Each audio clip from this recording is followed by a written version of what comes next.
Unbeaten St. Peter's and second-seeded Colonel Crawford squaring off in a rematch of last year's Willard District Championship. For all the marbles once again, sellout crowd on hand to see Cam McCreary and his flock of Eagles lock horns with Elijah Cobb and the perfect Spartans. You'll be seeing a lot from those two as the highlight rolls on, though neither scored a single bucket in the opening frame, but Jordan Fenner did, taking this long rebound all the way end-to-end to put Crawford up a deuce. But here comes the reigning player of the year in the division, off-balance, off-glass, all-net for Jared Jakubick. Then taking his defender off the bounce, soft touch as he hits the hardwood. And those are some smart fans over there in the cheering section. It is indeed an and one for Jared to put St. Peter's up 3. Now Spartans down 3, closing seconds of the first. And the senior gonna rain it home from way outside the arc, tying things up at 11 as we head into the second. 3 points for Cobb in the first. He had 4 of them in quarter 2, and I have no idea how you defend plays like that.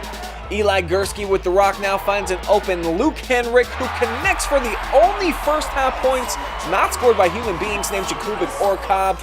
Reese Walker here missing everything on his corner 3, but luckily his friend Brody Martin's there and he's been lifting. And 1 bucket for the senior put the Eagles back within a point. But here comes the righty out of the bullpen. Jakubick playing closer again to end the quarter. Spartans headed into the locker room up 20-17, and that gap would get larger early third quarter. Still not sure how you defend the kid when he's doing stuff like that.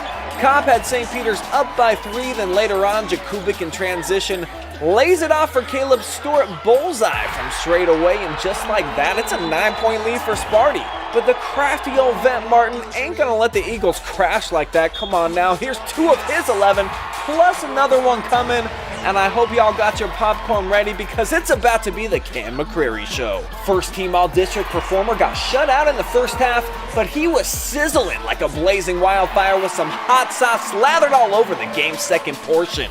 The sophomore straight up put the squad on his back and started going all nutty out there in 3 land. A trifecta of triples for Cam in the third, and that lady was loving every single one of them. Now we take you to the fourth, better known as crunch time, where this Jordan Fenner jumper tied things up at 34 apiece. He had a dozen, and the kids from North Robinson just lost their minds, putting Sparty on the ropes, but Pete still has Cobb, and he's still pretty good. That shot counts for 3 of his 18, but McCreary answering right back, bottoms up, 22 second half points for Cam. Gave Crawford a chance in the closing minutes, but the combination of Jakubick and Cobb, just too much for the Eagles to handle, and really for any team to defend for that matter.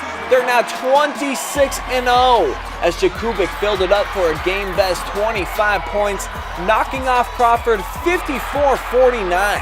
Here's both head coaches on how the game played out to them. Defensively, I think we did a solid job overall.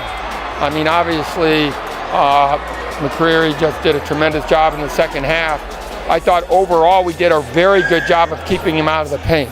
I mean, he hit 3s on us, and you know, with talented players like him, you got to choose your poison sometimes. Our kids battled. We tied it up and had the ball, got a great look to take the lead, and you know, we went punch for punch. We just came up 2 punches short with 2 possessions short of moving on, but I'm proud of our kids' effort. For Cobb, Jakubick, and the rest of the upperclassmen, it's their 3rd straight time moving on to the round of regionals, now making St. Peter synonymous with district champions. I like, putting St. Peter's on the map, especially our city. Coaching my teammate helps me a lot with my experience. Coaches tells me to stay calm, enjoy it, have fun, stay focused at tasks, and just, enjoy the ride. When you moved to Mansfield, coming to St. Peter's, is this something that you kind of envisioned after your first season, or maybe not? I never thought it would be like this. I mean, I thought we'd have a chance, but it's surpassed all expectations. It's been so much fun. With having Coach Jakubick as our coach, I really knew that he was going to get us somewhere, but I knew that we had to take this game after game and really can't focus on the future that much. But for our future now, I'm just going to focus on the next game and the game we make it after that. The Spartans' focus now shifts to the Canton Regional, where St. Peter's will battle East Canton right in their own backyard, looking to secure a spot in Division 4's Final 8 for an impressive 3rd year in a row. For the Scout Construction Tournament Takeover, I'm Brian Skowronski with the OH Report.